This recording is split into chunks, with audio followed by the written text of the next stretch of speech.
Astaghfirullah.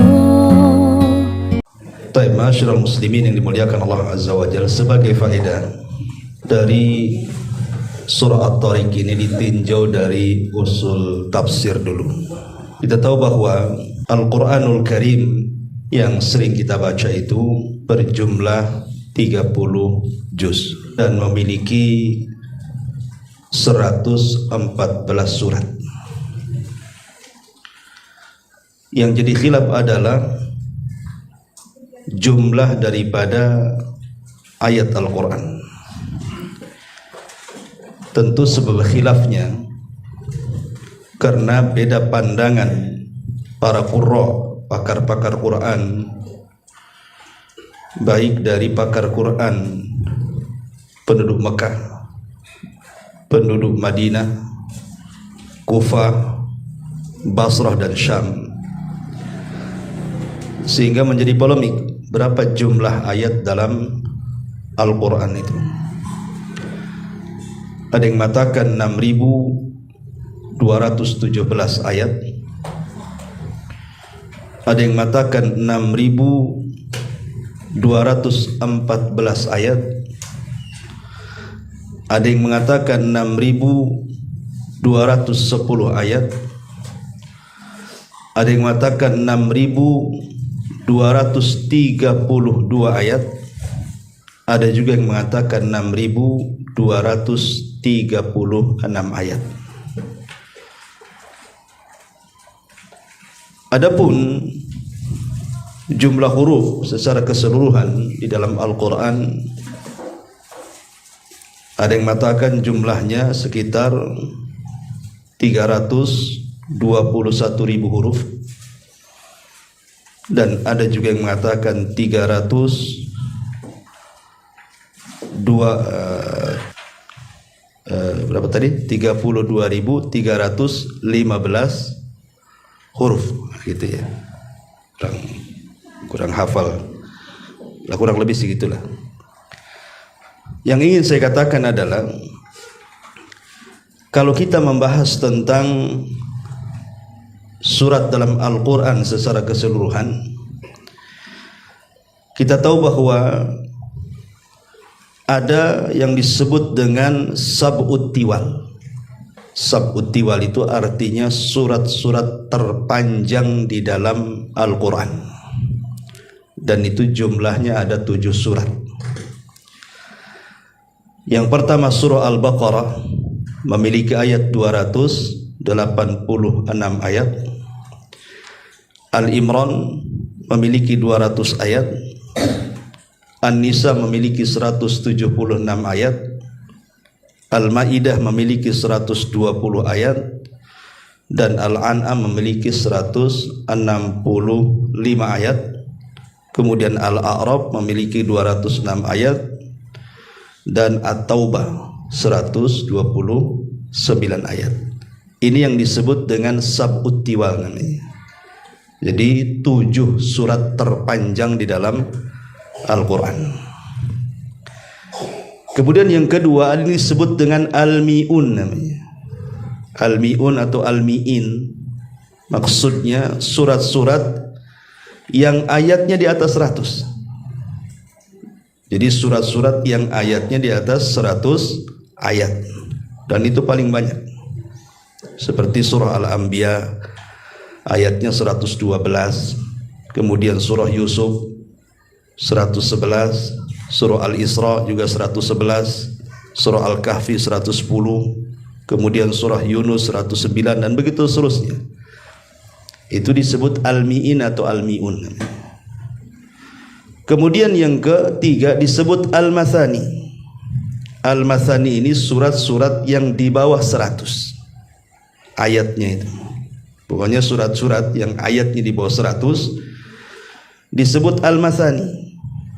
Dan ini yang paling banyak ya dalam Quran ya. Ada yang mengatakan di sana ada surah Al-Hijr 99 ayat, kemudian Maryam 98 ayat, kemudian Al-Waqi'ah 96 ayat, An-Naml 93 ayat, kemudian Zuhruf juga 80 ayat dan begitu seterusnya. Pokoknya paling banyak nih Al-Mathani. Ya. Lah, ada yang mengatakan disebut Masani ini karena ada pengulangan kisah.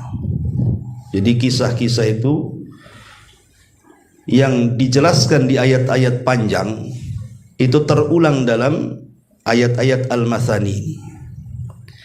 Lah yang terakhir yang kita bahas di sini adalah yang berkenaan dengan surah Tariq ini adalah yang keempat yang disebut dengan Mufassal namanya. Lah Mufassal ini ayat-ayat yang paling pendek. Kenapa? Karena saking pendeknya selalu ketemu basmalah dia. Tapi kalau surah Al-Baqarah itu kan lama ketemu basmalahnya kan. Ya. Ataupun surat-surat yang pertengahan Al-Anbiya dan seterusnya itu kan lama ketemu basmalahnya. Tapi Mufassal ini sedikit-sedikit basmalah, sedikit-sedikit basmalah karena cepat masalahnya ayatnya pendek. Ya, itu disebut Mufassal. Lah Mufassal sendiri terbagi menjadi 3. Ada yang disebut dengan At-Tiwal.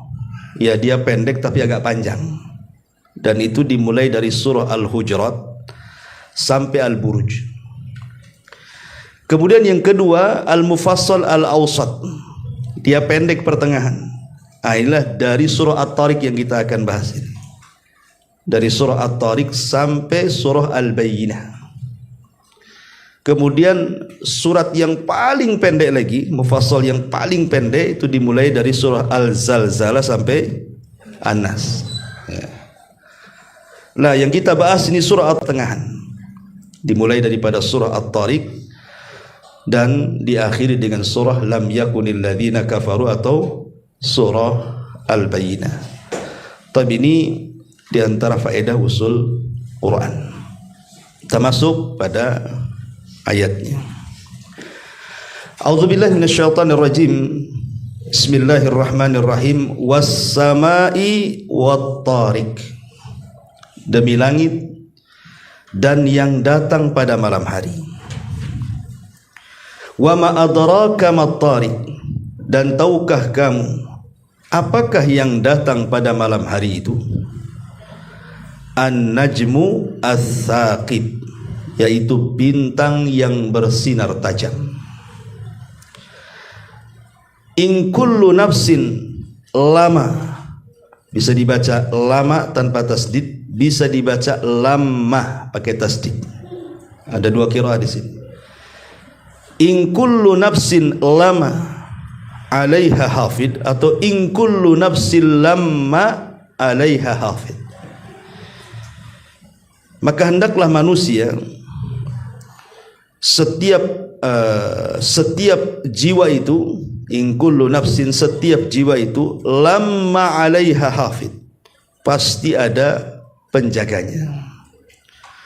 Falyanzuril insanu mimma khuliq, maka hendaklah manusia memperhatikan dari apa yang diciptakan. Khuliqa mimma indafiq yakhruju min bainis sulbi wat taraib, dia diciptakan dari air mani yang terpancar yang keluar di antara tulang sulbi dan tulang dada.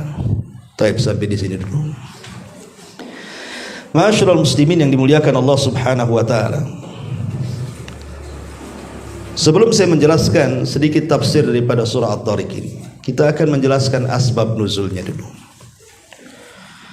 Sebagian ulama tafsir mengatakan asbab nuzul dari surah At-Tariq ini, jadi ketika Nabi SAW sedang duduk-duduk bersama pamannya Abu Talib, duduk-duduk di luar di malam hari yang kebetulan ketika itu cuaca lagi bagus dan bintang lagi bertebaran di atas langit.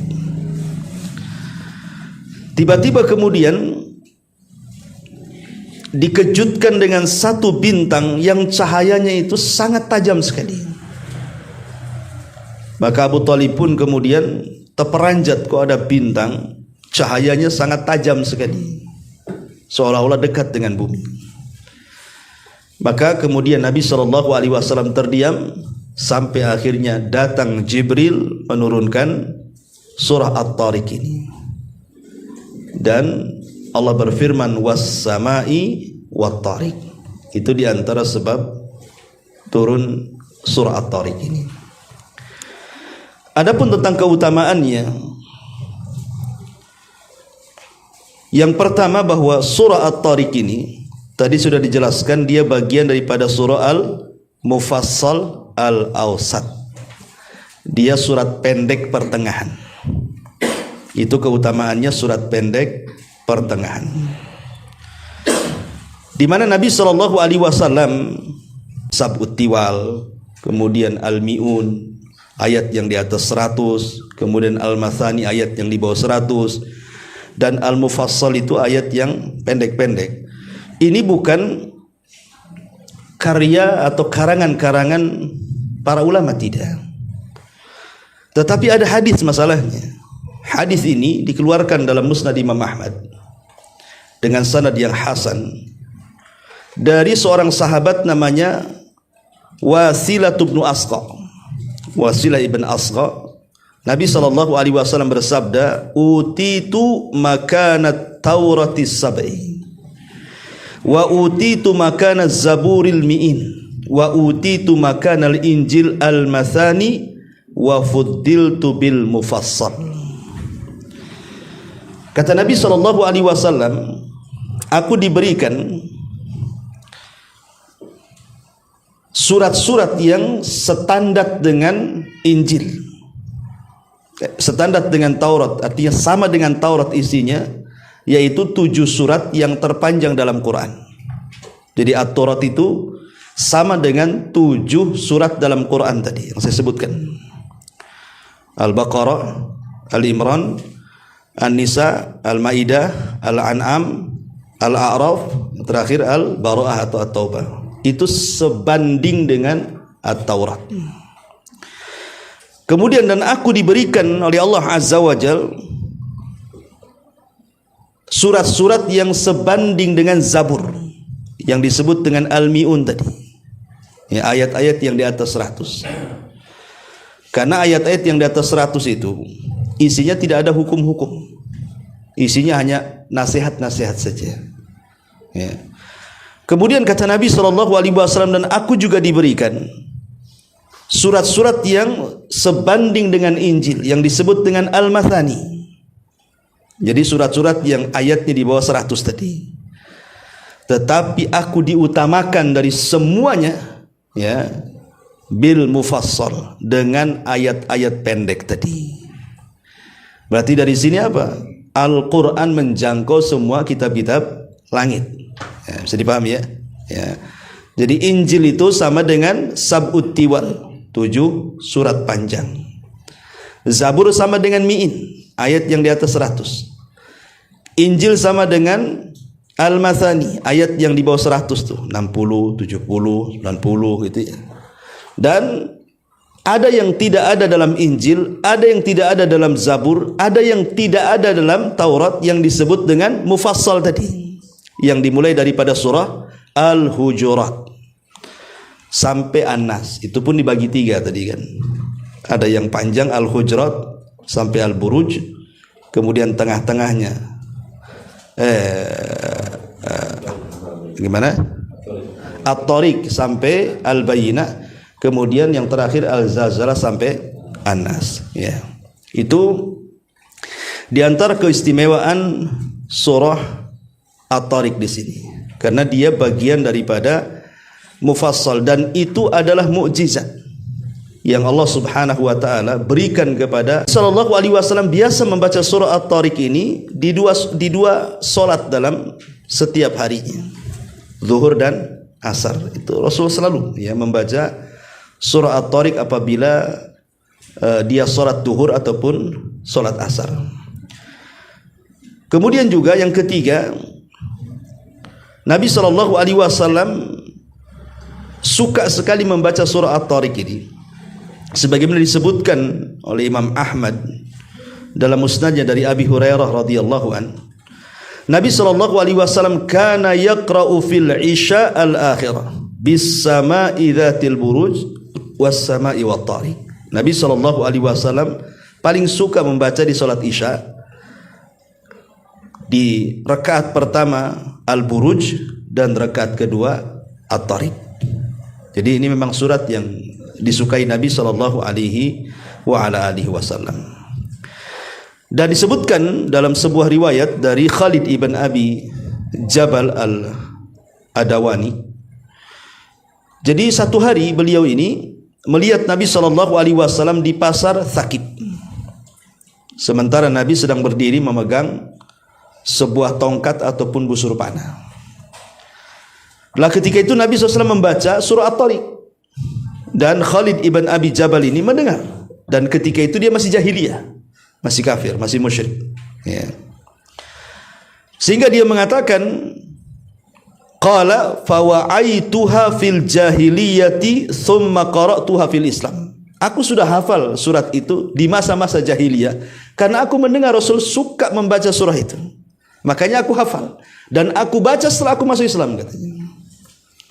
Faqala man ma'ahum, maka berkatalah orang yang bersama mereka dari kalangan Quraisy, nahnu a'lam bisahibina law kunna na'lam annama yaqulu haqqan lattaba'na. Dan orang di samping yang masih musyrik mengatakan, "Loh, aku lebih tahu daripada kalian tentang Muhammad ini. Kalau memang dia di atas kebenaran, tentu kami akan mengikutinya." Itu karena kesombongan dia mengatakan seperti itu, ya.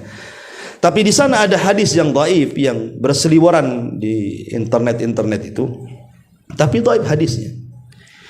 Dua riwayat. Pertama riwayat Abi Ubay ibn Ka'ab radhiyallahu an. Nabi mengatakan, "Man qara'aha a'tahu Allahu minal ajri bi adadi kulli najmin fis sama'i asyra hasanat."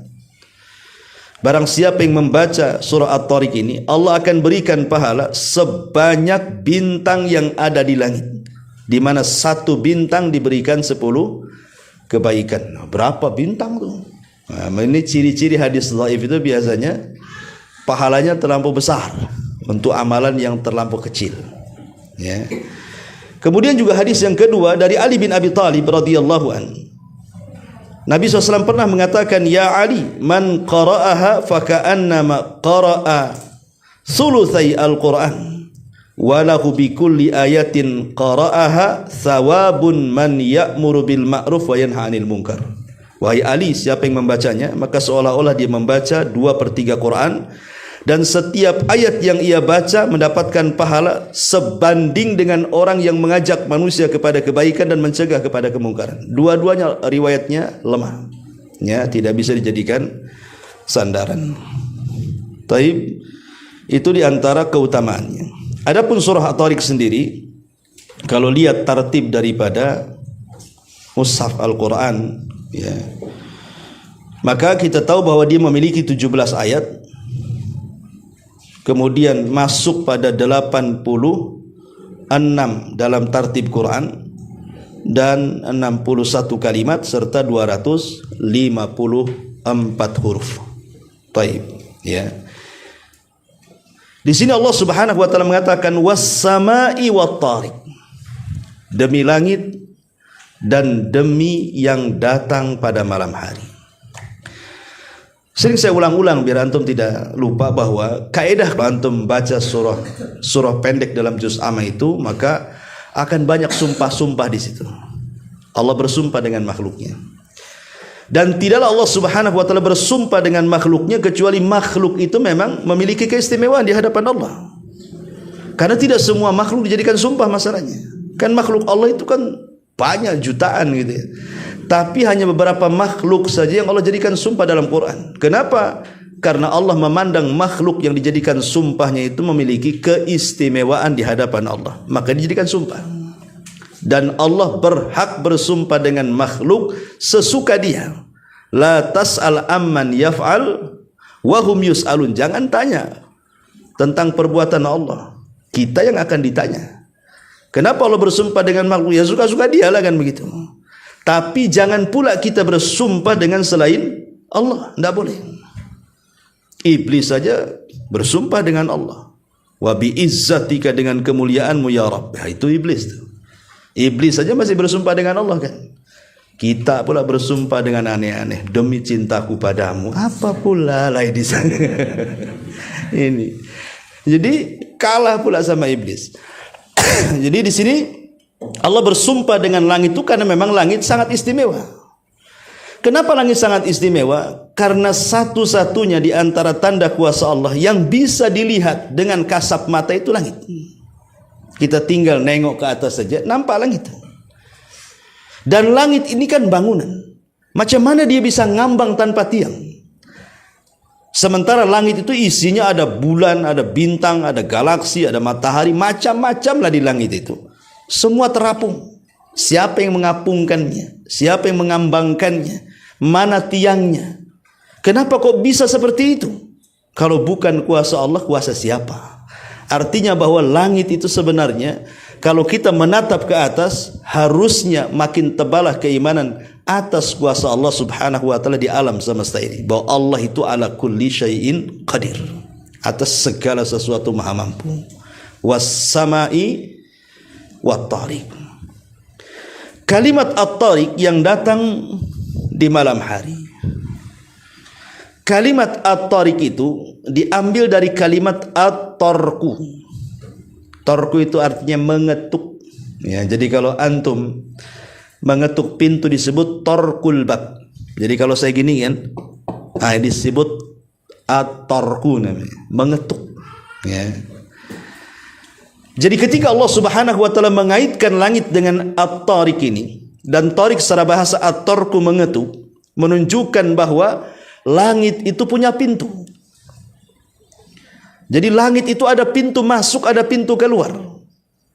Tidak sembarang orang itu bisa naik ke atas langit. Makanya dulu pernah saya ceritakan tentang kisah Neil Armstrong yang naik ke bulan.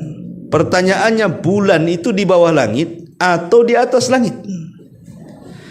Kalau bulan di bawah langit, boleh. Mungkinlah Neil Armstrong sampai ke bulan. Ya, walaupun ini masih diragukan. Baik para ulama sendiri seperti Al-Imam Asy-Syinkiti dalam kitabnya Adwa'il Bayan meragukan kalau ada orang yang sampai naik ke bulan itu. Apalagi di zaman dulu itu kan tidak secanggih pesawat di zaman sekarang. Kalau zaman sekarang kan canggih-canggih pesawatnya. Harusnya di zaman sekarang yang naik ke bulan banyak lah kan itu. Kalau dulu kan belum canggih, apalagi pesawat yang naik ke bulan itu 3 pesawat diapit. Sehingga timbul pertanyaan, macam mana cara mendaratnya? Adakah bandara di sana? Macam mana cara turunnya? Gitu ya. Belum lagi bendera yang ditancapkan rupanya berkibar-kibar lagi kan itu ya. Akhirnya kemudian timbullah persepsi yang macam-macam. Ada yang mengatakan tidak yakin Neil Armstrong naik ke bulan, ada yang mengatakan yakin naik ke bulan kan itu. Oke lah, teorinya kita katakan dia naik ke bulan. Sekarang pertanyaannya, bulan ini ada di mana? Kalau posisi bulan itu di bawah langit, mungkin saja Neil Armstrong sampai ke bulan. Tapi kalau bulan di atas langit, mustahil Neil Armstrong sampai ke bulan. Sebab langit itu ada pintunya. Dia harus melewati pintunya. Jangan lagi sekelas Neil Armstrong, sekelas Nabi kita Muhammad sallallahu alaihi wasallam saja, kalau tidak diizinkan naik, tidak akan naik itu. Makanya Jibril ketika mengetuk pintu langit pertama, ditanya oleh penjaga langit itu, "Siapa kamu?" Kata Jibril, "Saya Jibril." "Waman ma'aka?" "Siapa yang bersamamu?" Dia mengatakan Muhammad. "Awa qad uhiya ilaihi?" Apakah sudah diperintahkan dia boleh naik? Kata Jibril, "Boleh." Baru dibuka tuh. Kira-kira Neil Armstrong ngetuk pintu gitu. "Siapa kamu?" "Neil Armstrong." "Sudah diizinkan?" "Belum." "Ngapain kau turun lagi lah kan?" Gitu. Dari sini bahwa kalau bulan di atas langit mustahil orang sampai ke bulan. Tapi kalau di bawah langit ya mungkin itu, walaupun masih diragukan kan itu ya. Kita anggap mungkin ya. Tidak ada yang mustahil kalau di bawah bulan. Di bawah langit maksudnya. Jadi langit itu ada pintunya. Lah siapa Tariq ini yang mengetuk pintu langit ini siapa? Ya, ini kan bahasa at-Tariq ini kan isim fa'il. At-Tariq yang mengetuk. Berarti ada orang yang mengetuk. Siapa yang mengetuk pintu langit? Kemudian pintu langit itu bisa dibuka. Sebagian ahli tafsir mengatakan bahwa at-Tariq di sini adalah ruhnya seorang mukmin. Berdasarkan hadis Bara ibn Azib radhiyallahu an. Jadi Bara bin Azib ini menceritakan Nabi SAW ketika sedang menguburkan jenazah sementara liang lahat belum selesai, kemudian Rasul berceramah di hadapan para sahabat. menjelaskan tentang kematian mukmin dan kafir. Kata Nabi SAW, kalau yang meninggal itu ruhnya orang kafir, maka akan disediakan kain kafan dari sorga, minyak wangi dari sorga, dan ruh itu akan dihantarkan sampai menembus langit-langit yang di atas tuh. Dan catatannya mengikuti di bawahnya. Ketika kemudian sudah melintasi langit yang ketujuh, maka Allah Subhanahu wa taala katakan, kembalikan ruh ke dalam jasadnya, angkatlah catatannya, letakkan di Illiyin. Dari sini kita tahu siapa At-Tariq, ruhnya seorang mukmin. Karena ruhnya orang kafir tidak bisa naik. Allah Subhanahu wa taala mengatakan, la tufattahu lahu abwabus sama wa la yadkhulunal jannah hatta yalijal jamalu fi sammil khiyat. Tidak mungkin ruhnya orang kafir itu dibukakan pintu-pintu langit kepadanya, dan dia tidak akan dimasukkan ke dalam sorga sampai ada cerita unta masuk ke liang jarum, kata Allah. Artinya yang naik ke langit itu hanya ruhnya seorang mukmin. Itulah disebut At-Tariq. Ini satu pendapat. Pendapat yang kedua, At-Tariq yang mengetuk itu adalah Nabi kita Muhammad sallallahu alaihi wasallam saat peristiwa Isra dan Mi'raj. Naik Rasul bersama Jibril. Kemudian mengetuk pintu langit pertama. Man, siapa kamu? Kata Jibril, saya Jibril. Waman ma'aka, siapa yang bersamamu? Muhammad. Awa qad uhiya ilaihi, apakah sudah diperintahkan naik? Boleh, dibukalah pintu langit. Berjumpalah dengan Nabi Adam. Kemudian naik ke langit kedua, berjumpa dengan Nabi Isa dan juga Yahya. Kemudian naik ke langit ketiga, berjumpa dengan Nabi Yusuf. Naik ke langit keempat, berjumpa dengan alaihi salatu wassalam. Baru kemudian Rasul naik sampai ke Sidratil Muntaha. Berarti di sini At-Tariq siapa? Nabi sallallahu alaihi wasallam. Dialah yang mengetuk pintu langit. Ya. Ma'asyiral muslimin yang dimuliakan Allah Subhanahu wa taala. Ada yang mengatakan bahwa pintu langit itu kapan terbuka? Ada yang mengatakan dalam satu hari 2 waktu, dalam 1 minggu 2 hari, dan dalam 1 tahun 1 bulan. Jadi pintu langit terbuka dalam 1 hari 2 waktu, dalam 1 minggu 2 hari, dalam 1 tahun 1 bulan. Ya. Yang pertama, dalam 1 hari 2 waktu. Kapan itu? Waktu asar dan waktu fajar. Itu berdasarkan hadis Nabi SAW, yata'aqabuna fikumul malaika, malaikatul laili wa malaikatul nahar.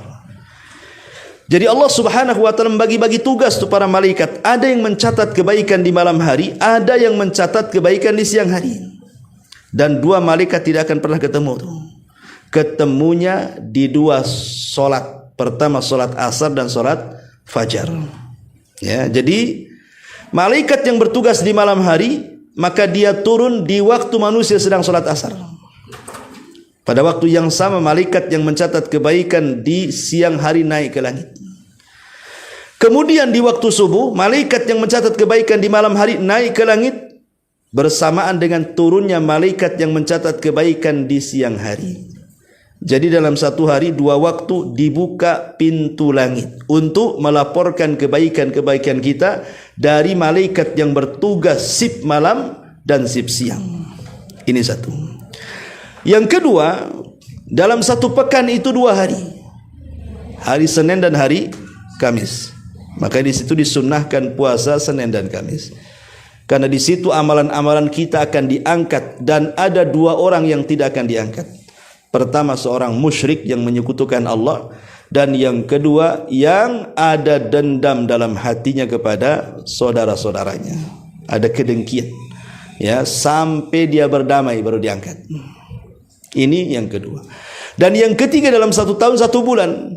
Kapan? Bulan Sya'ban. Ya, bulan Sya'ban itu bulan diangkatnya amal kita dalam 1 tahun. Sya'ban itu sebelum Ramadan. Ya, itu 1 bulan pintu langit dibuka. Ma'asyiral muslimin yang dimuliakan Allah Azza wa Jalla. Lalu amalan apa saja? Selain daripada at-tariq tadi, ruh seorang mukmin yang naik, dibukakan pintu sorga, dibukakan pintu langit, kemudian juga Nabi SAW saat peristiwa Isra dan Mi'raj, maka para ulama membahas tentang ada beberapa amalan yang menjadikan pintu langit itu terbuka. Pertama, amalan yang pertama adalah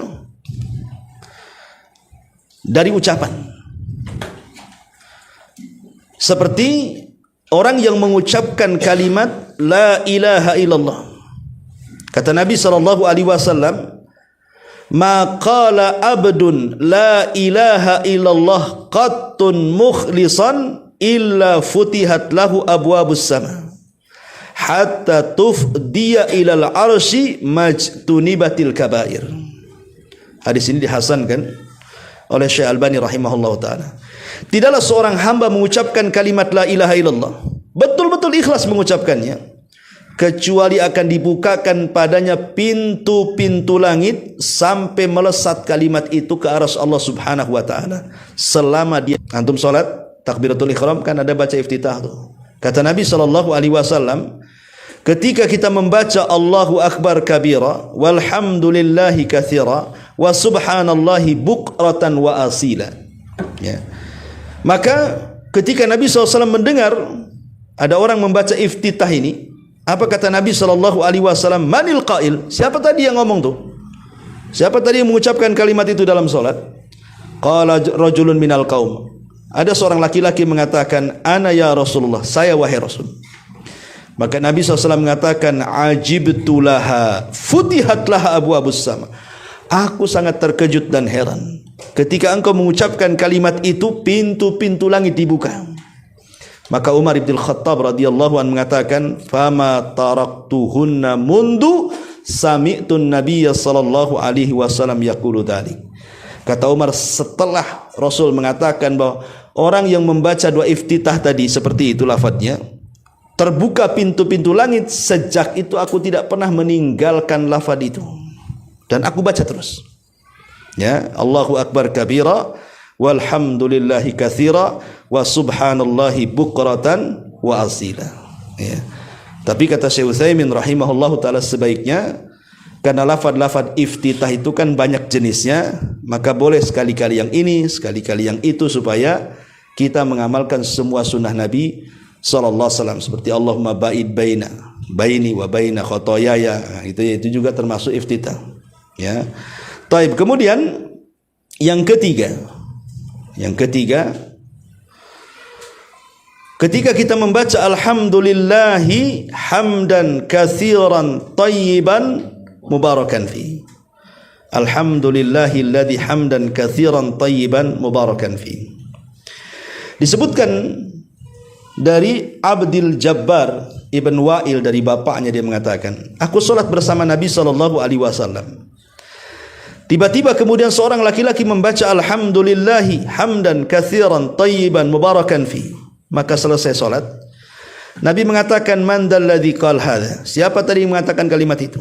Qala rajul, laki-laki mengatakan, ana ya Rasulullah. Wa ma aradtu ilal khair, aku tidak menghendaki kecuali kebaikan wahai Rasul. Maka Nabi SAW mengatakan, laqad futihat laha abwabus sama. Sungguh ucapan yang kau ucapkan itu telah membuka pintu-pintu langit di sana. Kapan dibaca ini? Setelah ruku. Ya. Setelah ruku dibaca. Alhamdulillah hamdan katsiran tayyiban mubarakan fi. Kemudian yang keempat, saat menunggu salat. Kalau tadi ucapan, sekarang masuk ke perbuatan. Ya. Menunggu salat. Dari Abdullah ibn Amr, dia mengatakan, sallaina ma'an Nabi sallallahu alaihi wasallam dzata lailatin fa aqaba man aqaba, ay jalasa muntadhiran li salatil isya wa raja'a man raja', fa jaa Rasulullah sallallahu alaihi wasallam qabla an yathuba an-nasu li salatil isya, fa jaa wa qad hafazahu an-nafsu rafi'an isba'aihi hakadha wa aqada tis'an wa ishrina wa ashara bi asba'i sababati ila sama wa huwa yaqul abshiru ma'syaral muslimin hadza rabbukum azza wa jal qad fataha baban min abwabis sama. Jadi Ketika para sahabat menunggu sholat isya, intinya hadis ini, sahabat menunggu sholat isya, lamalah Nabi itu nggak datang-datang, ya, karena seafdol-afdolnya waktu isya itu kan tengah malam, ya. Jadi kalau ingin mengambil keutamaan waktu maka ambillah tengah malam. Tapi kenapa sholat isya sekarang ini selepas maghrib beberapa menit atau jam gitu kemudian masuk isya itu mengambil keutamaan jamaah, ya. Jadi ada keutamaan jamaah, ada keutamaan waktu, ya. Kalau ingin keutamaan jamaah ya tadi manusia hanya bisa melaksanakan ya setelah maghrib kan gitu, ya. Ya, setelah maghrib masuk waktu isya, itulah keutamaan jamaah. Tapi bagi antum yang kemudian tidak sempat jamaah karena ada udhu, tidak mendapatkan keutamaan jamaah. Tapi bagaimanapun keutamaan jamaah lebih utama dibandingkan keutamaan waktu, gitu. Karena sholat isya ini boleh diakhirkan. Pamannya ada tamu jauh, ulama membolehkan antum tidak jamaah. Pamannya ada tamu jauh, ya baru datang, dia mendesak ngobrol dengan antum, akhirnya waktu isya kan, tidak apa-apa antum tidak sholat isya ke masjid.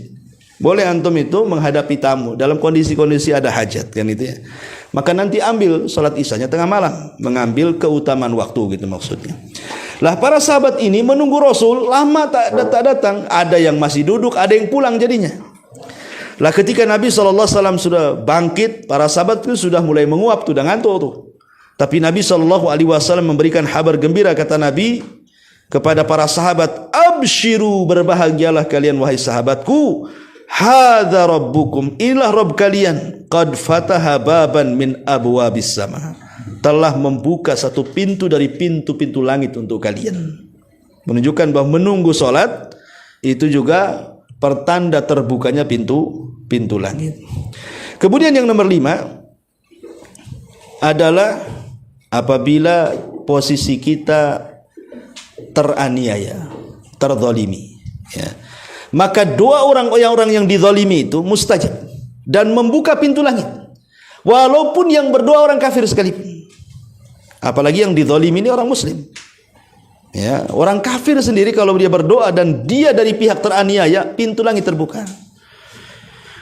Nabi SAW mengatakan, thalathatun la turaddu da'watuhum.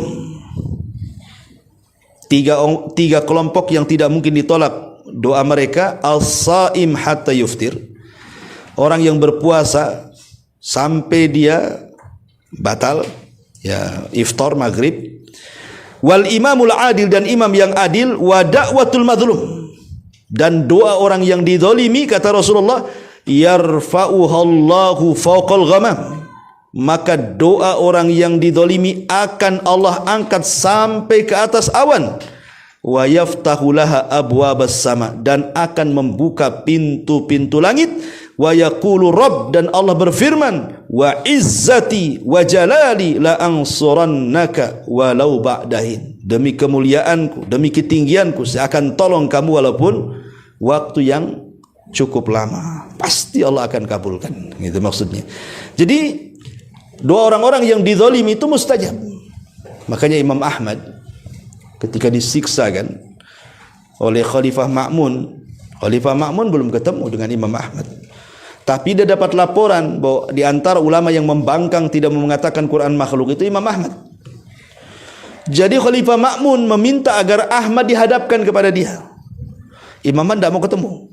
Disitulah dia ketika dalam perjalanan menemui Khalifah Ma'mun berdoa kepada Allah dan mengatakan, Allahumma kfini, ya Allah cukupkan aku dari dia, terserah kau buat apa dia, katanya. Akhirnya belum ketemu, Khalifah Ma'mun meninggal. Kata para ulama, meninggalnya Khalifah Ma'mun itu karena doa orang yang dizalimi. Siapa? Imam Ahmad, ya. Sampai seperti itu, ya. Jadi ini pun yang kelima, itu penyebab pintu langit terbuka. Kemudian juga orang yang menghidupkan malam Lailatul Qadar, karena di malam Lailatul Qadar Allah turun, ya, malaikat-malaikat turun, otomatis ketika malaikat turun kan pintu langit terbuka kan itu, ya. Nah, itu juga orang yang menghidupkan malam Lailatul Qadar berarti dia telah membukakan pintu langit, termasuk doa orang tua kepada anaknya. Orang tua kalau berdoa kepada anaknya itu bisa membuka pintu langit, ya. Termasuk juga doa orang yang sedang berjihad, Ya, berjihad itu maksudnya berada di saf berjihad. Waktu perang, di tengah-tengah peperangan dia berdoa, disitulah pintu langit terbuka. Ada 3 orang yang akan dicintai Allah Subhanahu wa ta'ala walaupun mereka bermaksiat. Ya, ada 3 orang yang dicintai oleh Allah Subhanahu wa ta'ala walaupun mereka belum mampu meninggalkan maksiat. Siapa orang ini? Pertama, orang yang berperang. Ketika selesai perang, dia tak mau pulang. Dia tetap menjaga perbatasan. Yang kedua, orang yang memiliki istri cantik, kemudian tempat tidur yang empuk, tapi dia habiskan malamnya untuk qiyamul lail. Dia tinggalkan syahwatnya. Dan yang ketiga, orang yang safar. Di tengah-tengah letihnya dia safar, dia masih menjalankan sholat-sholat sunnah di tengah jalan. Maka 3 orang ini, kata Nabi SAW, akan dicintai Allah walaupun masih belum bisa meninggalkan maksiat. Maksudnya di sini bukan maksiat, bukan kesyirikan kan itu ya. Ya, dari sini ada kalimat orang yang berperang di sini. Ya. Taib. Kemudian juga tadi disebutkan doanya imam yang adil itu juga membuka pintu langit. Kemudian doanya orang berpuasa saat iftar. Ya, umpamanya Senin Kamis itu kan menjelang 5 menit sebelum berbuka ataupun 10 menit menjelang berbuka. Disitulah berdoa kepada Allah. Karena disitulah pintu langit bagi dia itu terbuka. Ya, bagi dia maksudnya yang berpuasa, bukan untuk semuanya, tidak ya. Nah, ini diantara hal-hal yang bisa membuka pintu langit. Ya. Kemudian juga waktu-waktu khusus adalah sepertiga malam akhir. Sepertiga malam akhir itu pintu langit terbuka. Dan Allah Subhanahu wa ta'ala menawarkan kekuasaannya dan mengatakan, man yad'uni fa'astajibalah, wa man yas'aluni fa'utiya, wa man yastaghfiruni fa'aghfirullah. Siapa yang berdoa ku kabulkan, siapa yang minta ku kasih, siapa yang minta ampun ku ampuni. Maka sepertiga malam akhir ini kalau berdoa mustajab, karena itu waktu yang sangat afdal, di mana para malaikat turun, Allah juga turun, dan pintu-pintu langit terbuka. Ya. Dan ada yang mengatakan juga dimulai dari pertengahan malam pintu langit itu sudah dibuka berdasarkan riwayat yang lain. Kemudian juga ketika iqamah salat. Ketika iqamah salat. Kata Nabi SAW, idza thuwiba bis salati, apabila salat sudah ditegakkan, ya, futihat abwabus sama, maka pintu-pintu langit akan dibuka, wastujibat doa, dan doa-doa akan dikabulkan. Termasuk juga ketika mendengar azan. Ketika mendengar azan, Nabi mengatakan, idza nudiya bis salati, apabila dikumandangkan azan, futihat abwabus sama, maka pintu-pintu langit akan dibuka, wastujibat doa, dan doa-doa akan dikabulkan. Makanya jangan tinggalkan doa selepas azan, antara azan dan qomat, gitu ya. Termasuk juga secara umum adalah datangnya bulan Ramadan. Permulaan bulan Ramadan, maka Nabi SAW mengatakan, idza dakhala syahrul Ramadan futihat abwabus sama wa ghuliqat abwabu jahannam wa sulsilatis syayatin. Apabila masuk bulan Ramadan, pintu-pintu langit dibuka, pintu-pintu jahanam ditutup, dan setan-setan diborgol. Taib. Ini satu penafsiran secara bahasa kalimat at-tariq. Ya. Tetapi ma'asyiral muslimin yang dimuliakan Allah Azza wa Jalla, sebagian ulama mengatakan bahwa yang dimaksud tariq di sini adalah sesuai dengan tafsir ayat dengan ayat. Karena setelahnya kan dikatakan was-sama'i wat-tariq, demi langit dan yang datang pada malam hari. Ya. Kenapa tariq itu datang pada malam hari? Sebab saya contohkan begini, kalau antum pakai sandal berjalan di siang hari, semua orang pakai sandal, mungkin suara sandal kita nggak akan terdengar kan, karena sudah bercampur banyaknya sandal yang melangkah. Tapi kalau di malam hari tidak ada orang melangkah kecuali antum, pasti kita kedengaran orang yang datang, mungkin sandalnya berisik tak tak tak kan. Tapi kalau siang hari kan tidak bisa, karena terlampau banyak orang yang berjalan kan. Kalau di malam hari kan jarang, 1-2 saja. Lah, orang yang berjalan di malam hari, yang datang di malam hari itu, itulah disebut tariq tadi. Dan orang yang datang di malam hari itu ada dua macam. Ada yang membawa kebaikan, ada yang membawa keburukan. Kalau dia membawa keburukan, kita beristi'adzah. Dari sini Allah mengatakan min syarri ghasiqin idza waqab. Kita berlindung dari keburukan malam hari. Ya, karena di malam hari itu boleh jadi ada rampok masuk rumah, kan nggak tahu kan? Ada ular masuk rumah, kalajengking masuk rumah, macam-macam bisa masuk rumah yang bisa membahayakan kita. Makanya kita berlindung dari yang datang di malam hari dan membawa keburukan. Ya, tetapi kalau seandainya datang di malam hari itu tidak membawa keburukan dan membawa kebaikannya, tidak ada masalah. Ya, di sini yang maksud demi langit dan yang datang di malam hari. Wa ma adraka mat-tariq. Kalimat adrak dalam bahasa Arab itu fi'lul madhi. Fi'lul mudhari'nya wa ma yudrik. Kalau disebut adrak, pasti setelahnya Allah kasih tahu tuh. Ya, tahukah kamu apa yang datang di malam hari itu? Nanti Allah kasih tahu setelahnya. Kalau pakai fi'il madhi, adrak. Tapi kalau pakai fi'il mudhari' biasanya enggak dikasih tahu. Apa setelahnya enggak dikasih tahu. Surat ketika disebut adrak tidak dikasih tahu setelahnya. Surah Al-Haqqah. Al-Haqqatu mal-Haqqah wa ma adraka mal-Haqq, setelahnya enggak dikasih tahu. Cuma satu surat itu saja. Tapi umumnya kalimat adrak itu pasti setelahnya dikasih tahu oleh Allah Azza wa Jalla.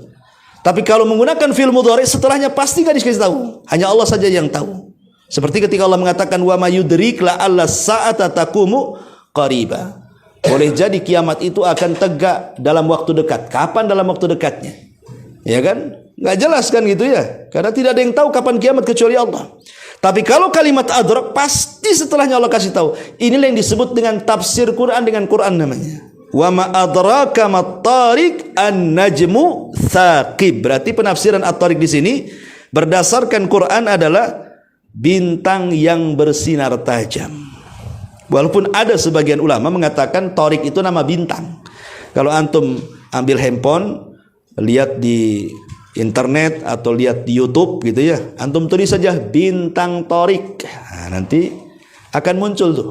Ada yang mengatakan Tariq itu nama bintang. Nama bintang yang mengetuk, ada suaranya. Makanya ada dulu seorang astronom yang naik ke langit, ya kan? Kemudian dia mendengar suara ketukan di langit. Setelah dia kemudian membaca Quran, dia mengatakan, oh boleh jadi suara ketukan di langit itu adalah suara bintang yang disebut Tariq, katanya kan itu. Akhirnya dia masuk Islam. Ya. Tapi ada yang mengatakan bahwa pendapat yang kuat bukan, Tariq ini bukan nama bintang. Tapi Tariq itu adalah semua bintang yang ada di langit yang memancar dengan tajam disebut Tariq. Itu maksudnya. Itu pendapat yang kuat wallahu alam, karena di sini Allah mengatakan an-najmu tsaqib, bintang yang tajam. Baik. Karena sudah jam 9 lebih ya. Kita akhiri dengan bintang saja. Bintang ini ma'asyiral muslimin yang dimuliakan Allah Azza wa Jalla memiliki 3 fungsi kan. Pertama, sudah saya jelaskan bintang itu penghias langit. Kalau langit bertabur bintang itu indah. Langit tanpa bintang mengerikan. Hujan nih, hujan. Nah, gitu ya biasanya orang kan. Tapi kalau ada bintang, oh rasanya luar biasa indahnya langit. Makanya terkadang kita lihat di putkot gitu kan, banyak lampu-lampu hari ini itu, ya kan? Terbentang-bentang lampu di sekolah, lampu apa di putkot tuh. Dari mana punya ide coba supaya indah itu warungnya? Kalau nggak nengok langit, kan awalnya nengok langit kan. Nah, bagus juga ini. Kayak bintang-bintang, saya buat bintang juga lah di warung saya. Gitu kan. Jadi terkadang langit itu bisa, bintang itu jadi inspirasi orang untuk membuat keindahan. Jadi fungsi bintang itu mengindahkan langit. Yang kedua, fungsi bintang itu untuk pengarah. Kompas bahasa kitanya. Karena zaman baheula itu kan belum ada Google Map, belum ada kompas. Kalau di malam hari orang tersesat, pasti mereka akan melihat bintang. Kalau di siang hari mereka tersesat, pasti akan melihat gunung. 2 saja kompasnya orang dulu. Ya, kalau tidak bintang di malam hari, gunung di siang hari. Atau kalau tersesat di gurun pasir, nggak ada bintang, nggak ada gunung, biasanya pakai unta. Ya, seperti yang dikisahkan dari Al-Imam Ar-Razi. Imam Ar-Razi, ma'ruf ulama salaf, nyasar di padang pasir dia. Jadi dia teringat dengan firman Allah Subhanahu wa taala, "Fal yangduril afala yang duruna ilal ibili kaifa khuliqat. Nah, dia teringat ayat ini. Tidakkah kau lihat bagaimana unta diciptakan? Akhirnya dia suruh unta jalan di depan, dia jalan di belakang. Jadi yang dijadikan kompas itu unta. Kau jalan dulu, unta di depan, dia di belakang. Subhanallah, unta itu bisa memulangkan semua rombongan Imam Ar-Razi itu ke kampung halamannya, padahal tersesat tengah padang pasir itu. Dan itulah diantara kehebatan unta. Ya, unta itu walaupun satu kali jalan dia tahu hafal untuk pulang. Padahal kita tahu bahwa padang pasir itu kalau kita nginjak nanti tertimbun lagi kan dengan angin. Nggak ada bekasnya. Kalau kita di jalan raya enak, arah ke Batu Besar, arah ke Batu Aji, arah ke Batam Center, nampaklah di sini. Di padang pasir mana ada kayak gitu. Arah ke sana, arah ke sini. Walaupun kita garis pun nanti ketumbuh lagi. Tapi itulah hebatnya unta. Ya, hebatnya unta, dia tahu loh, walaupun satu kali dia lewat, tahu pula dia jalan pulang itu. Makanya satu-satunya hewan yang bisa berjalan di padang pasir itu hanya unta saja. Tidak mungkin sesat. Nah, itu juga bisa dijadikan kompas. Nggak tahu kalau di jalan kayak gini unta bisa nggak gitu. Ini kan di jalan di padang pasir kan. Itu kan udah aspalan masalahnya kan gitu. Tapi kucing aja bisa pulang. Kemudian yang ketiga, untuk melempar setan. Itulah diantara fungsi bintang.